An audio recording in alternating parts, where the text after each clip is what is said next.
Hello and welcome to Book Review on Trust TV.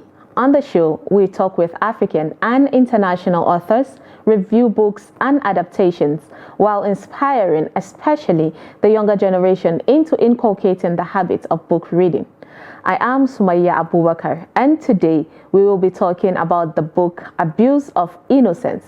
But let's take a break, and when we come back, you will get to meet the great author of this great book. Stay with us.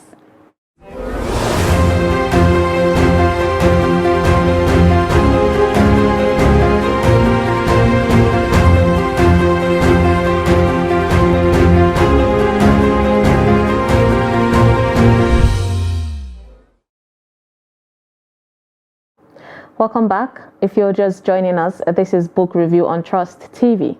Now, literature is the safe and traditional vehicle through which we learn about the world and pass on values from one generation to the next. Now, books save lives. That is a fact.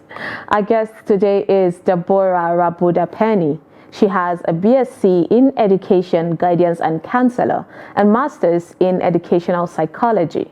She is a guidance and counseling teacher, Kebbi State Ministry of Education, Amide Secondary School, and of course, an author. Thank you for joining us, Ms. Deborah. Thanks for having me here. Good evening. Good evening. So tell us what inspired the book Abuse of Innocence, rather. Thank you. The book Abuse of Innocence was inspired by a lot of issues revolving around the girl child, which a lot of people find difficult to talk about. Being in the field of counseling has given me the privilege to listen to a lot of young girls share their plight with me, and I felt the need to offer my contribution as a woman, a mother, and a Nigerian and an African at large. So I got encouraged to begin to write and share to the world the plight of the girl child. So tell us about the book Abuse of Innocence, in just like a more elaborate but not too much words. Explain to the viewers, what this book entails. All right, Abuse of Innocence talked about the pain of a girl child who had gone through abuses from the people she trusted in her life, like her cousin, her neighbor, her teacher, and some other friends of hers who went through abuses, but were not able to talk about them to either families or friends because of stigmatization and fears of being judged and traumatized. So instead, they kept quiet and continued to suffer the long-time stigma which affects their life at large. So let's go through the stories. Definitely there was an intention, behind you writing this book in order to reach out, parents and teachers and guardians of, every girl child in the world. But based on that story, would you say that it was something that, what inspired you was having stories like that around you? Was that what triggered you to, pick up this story in particular? And in the way you were writing the story, because while I was reading it, there was a lot of, details, and I know that's what authors do, but then there was more details, elaboration on the book. So I want to know, was it based on, a particular story of someone close to you that you picked from and decided to write this book? Yes, the book is both fiction and non-fiction. As I said earlier, in the field of counseling, I have encountered a lot of young girls, and I have some other students who had gone through such abuses when I was teaching with the girls' school. So I was able to pick up their challenges, and this time I feel I should broaden it to reach out to other persons So the book would serve as a knowledge to young girls and remediation to those who had been abused already. When you started the story of Jummai, which is of course the main character in the book, you mentioned that she grew up with, parents, but an absentee father because he was busy, and the mother, who was there, fell ill, but she had older brothers. So in your book, it was portraying like older brothers really don't really pay attention that much to, girl child situation. I'm trying to, I want to know if that was your main point in that. And were you trying to call on, the male figures in the girl child's life? Exactly, exactly. The vacuum created by the absence of the father and subsequently the death of the mother, and brothers who are busy taking care of their sisters but were not able to read her body language to understand the strange things happening in her life, even made the plight more dangerous for her, because if she was able to speak up from the first experience, I'm very sure that she won't be able to go through subsequent experiences. So, what would be your advice as a guardian and counselor, for students, girl child, boy child? What should be the telling of if a girl is going through abuse? Because we know the situation whereby a girl child is always finding it hard, to tell someone close to her that she is being abused due to maybe fear or threat or something like that. So, what would be the telling as a counselor? How should parents sit down and notice and read these signs from their girl child? All stakeholders in socialization, we have to put their hands together to help the girl child, like the parents, the siblings, older siblings, brothers, teachers, and other people in the society. We have to learn, parents especially, because most times parents do not listen to the voices of the girl child. So that makes them fear or feel jilted enough to be able to share their issues with their parents. So if parents are keen enough to read even the body language, because mostly when a girl gets abused, she withdraws from a lot of things. So if the parent is able to pick up from that and ask questions, it will help the child to be able to cope with the challenge. When parents are able to create a bond, a rapport with their kids, so much so that the kids see them as friends they could open up to, I think it will help a long way to go. And for teachers need to see themselves as parent to students, other than seeing them as maybe object of sexual gratification and some other unacceptable vices in the school. Okay, interesting. So let's just deviate a bit, from the whole girl child being molested or harassed, and even possibly a sad word, of rape. Talk to us about yourself a bit. What made you, as a teacher to just transition? Now, I don't know if this is your first book that you wrote, but then what made you to, move from being a teacher to become an author? This is my second book. I have one, Against All Odds.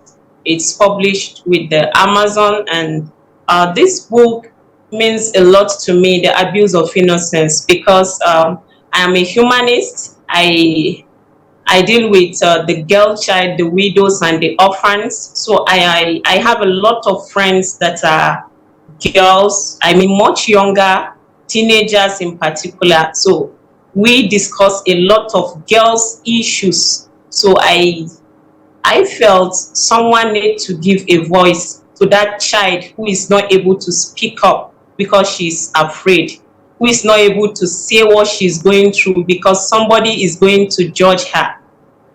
I needed the people to understand that the girl child is so innocent that she needs somebody to be around her to be able to safeguard her life and the life of other ones.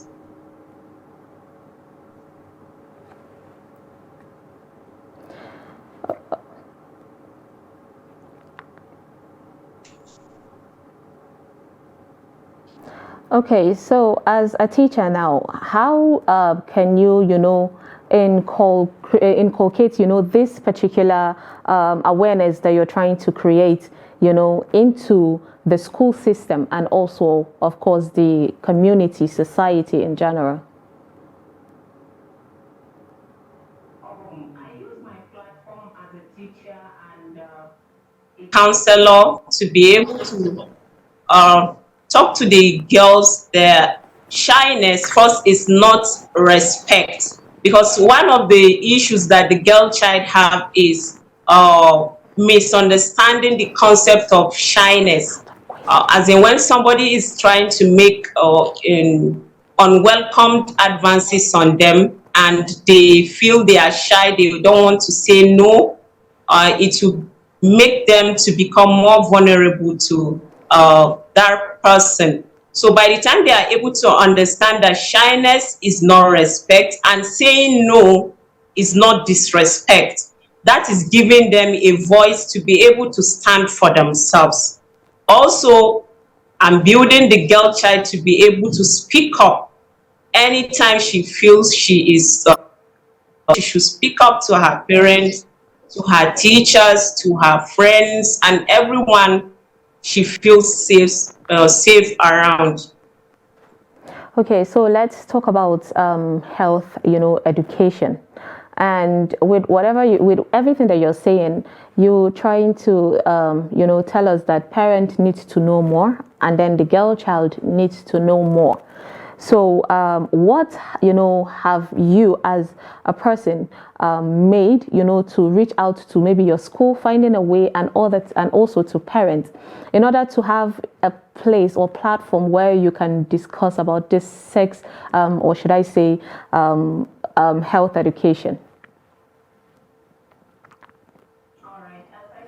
I am into humanitarian services, so I do gather children and parents occasionally, and we discuss about their plight. I invite resource persons, they talk about the girl child health, her education, her vulnerability, and her voice. This gives me an audience to be able to reach out to the larger society. And I use my platform, my Facebook platform, to write about the issues that revolve around the girl child. Okay, we keep mentioning girl child, and parents, of course, would want to know what about the boy child. Let it not be that we're just, going on about the girl child and forgetting the boy child. Let's not forget, they also get abused as well. So, what is your thoughts on that? Right, that is right. The boy child to girl gets abused, but this book is particular about the girl child. So it is important if parents are also, as they read this book, they also have their boys in mind, because they are prone to such abuses. Okay, interesting. We're having a really interesting discussion with Mrs. Deborah. But let's quickly take a short break, and when we come back, we'll continue from where we stopped. Don't go nowhere. We'll be right back.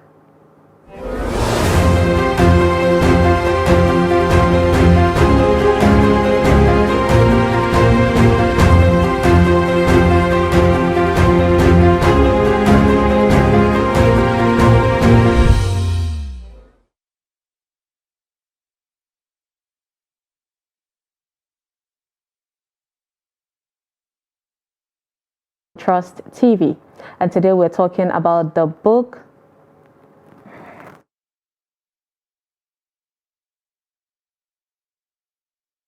If you're just joining us, this is Book Review on Trust TV.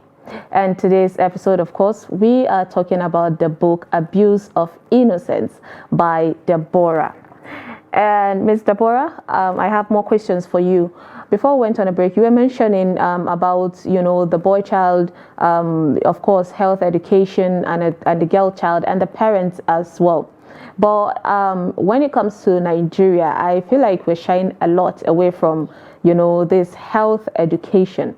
So, as a counselor, what would you, tell the system in general how to, incorporate, of course, this health education in order to make sure that a lot of our children out there that, have been going through abuses, or that, an abuser is already looking at them as predators? What would your advice and guide, be? The need for more counselors in schools and at home, even though our parents are counselors, but because over the years we have made this the issue of sexual abuse to be like an issue not to discuss. It is limiting the ability of the girl child to express herself, and this is making issues to become more complex for the girl child. As a counselor in my school, I teach in boys' school now. Every Monday, we have a talk on the assembly where we discuss issues that have to do with morality, education, and other things that would help the boys to do better as students and prospective adults in the society. So it is important for us to become very keen to the languages of our children, most especially the girl child in this context.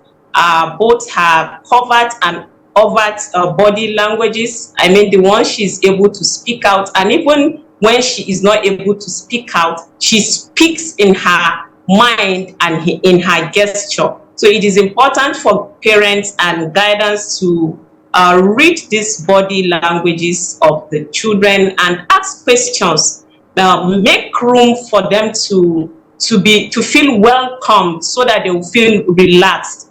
When I was in a girls' school, my students speak to me as though they are mother. They come to me anytime, and they felt so free to tell me even what they felt they could not discuss with their parents, because they felt welcomed. And I was able to penetrate through their thoughts, and I think to a great extent, it helped them a lot.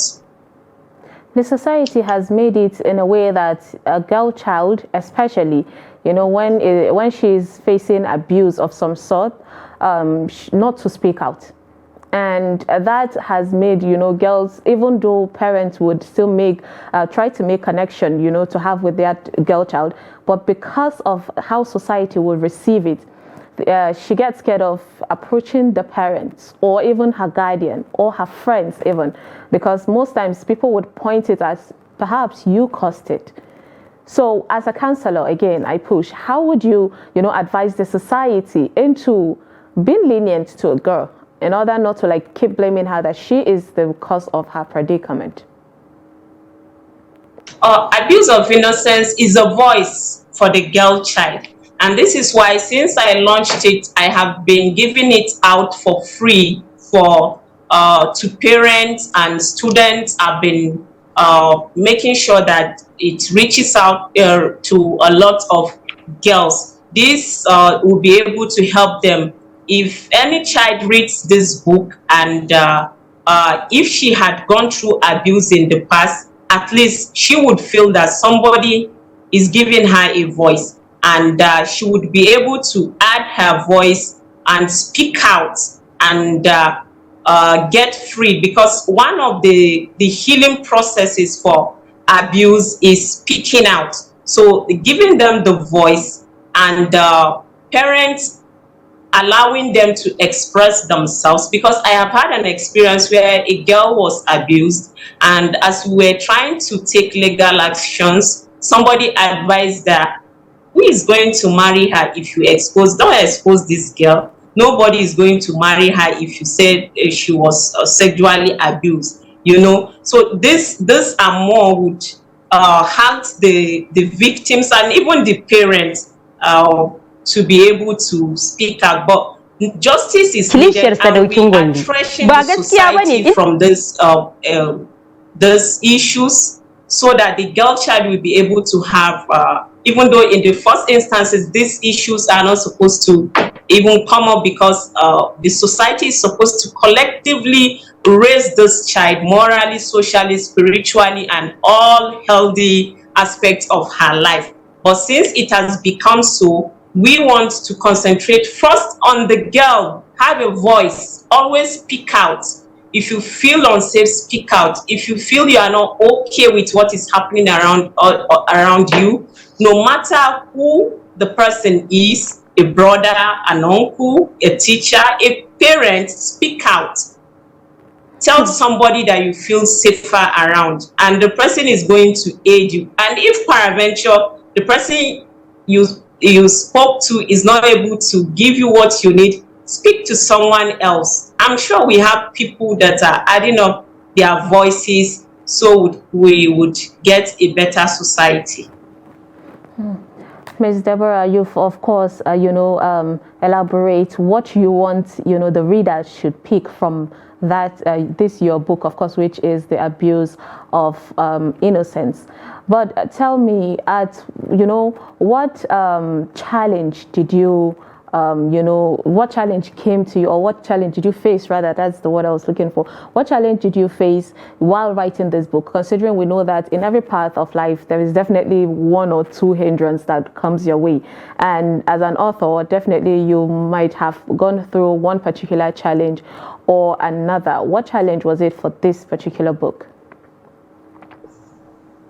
One of the challenges that I faced was the fear that when I shared the need for this book to some people, I felt they would welcome the idea. The name alone was terrorizing to some people, and they tried to discourage me. What are you saying? This story you are telling in this book, does it mean it happened to you? People would, don't you think your readers will think you were the victim? And I felt that, why not, if I was the victim and I'm able to give and speak out and give my voice to another child who is possibly going through this, and to protect another innocent child from falling a victim, I think it's all worth it. So that was the greatest challenges I had. Some people trying to say, you don't need this, you shouldn't write something like this, because it will look as if you were the victim. And I was okay being the victim, even though I'm speaking in the voice of so many girls, but it's worth it. Okay, lastly, could just tell, the viewers out there, parents, kids, guardians, teachers, and the society at large, leave us with a, last message of how the society could help in protecting the children, of course, the younger generation. I think it's important for us to consider sex education in our schools. It is also important to have guidance counselors in primary, secondaries, and even in society where children can speak out.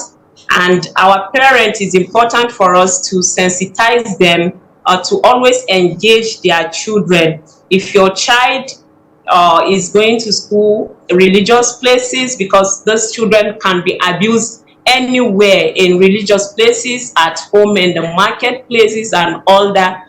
They are vulnerable in every other place you could think of. So it is important for parents to create a rapport with their kids. Ask questions. Who are your friends? What do you discuss with your friends? What do you do with your friends in school? And the children will be able to feel loved and needed, hence the ability for them to express themselves to their parents. Interesting. Mrs. Deborah, I know I mentioned that it would be the last question, but I have another one. Considering this is the program of book review, and the essence of this program is for us to make the younger generation, to pick books and read, because we all agree that this generation is not really keen on reading books. So, what is your thoughts on that? You are right. Reading has been one of the problems in Africa. Like somebody said, that if you want to halt Africans from an information, put it in writing. This is one of the reasons why I felt like sharing these books for free for now, and so that it will be able to reach a large group of people, parents, students, and it's important for us. I personally opted to be a librarian in my school, even though it's not my field, so to encourage students to be visiting the library. Because I teach civic education, so when I go to class, I encourage them to always come to the library. Some I tell them that I have books I would lend you books. When you read, you return back to me, and we've been doing good. So I want to encourage other stakeholders, make provisions, like the government, make provision for more books, and make the libraries more accessible for the students and the teachers. Thank you so much, Ms. Deborah Rabuja Penny. Thank you. Thanks. Thank you for having me. I appreciate. Of course. Okay, like George Sanders said, reading is a form of prayer, a guided meditation that briefly makes us believe we're someone else, disrupting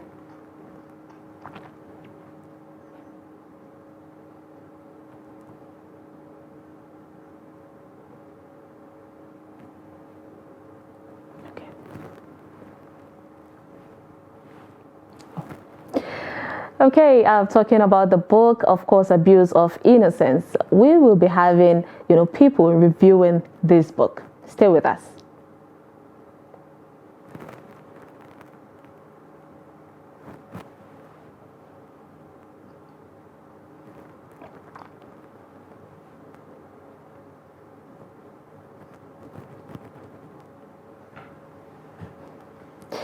Okay, that was really an interesting episode. We hope that you really enjoyed, of course, today's episode. Well, like George Sanders said, reading is a form of prayer, a guided meditation that briefly makes us believe we're someone else, disrupting the delusion that we are permanent and at the center of the universe. Suddenly, we're saved. Other people are real again, and we're fond of them. And that is it on today's episode of Book Review on Trust TV. I am Sumaya Abubakar. Do not forget to always read a book. Until next time, do not forget, of course, to follow us across all our social media platforms. Goodbye.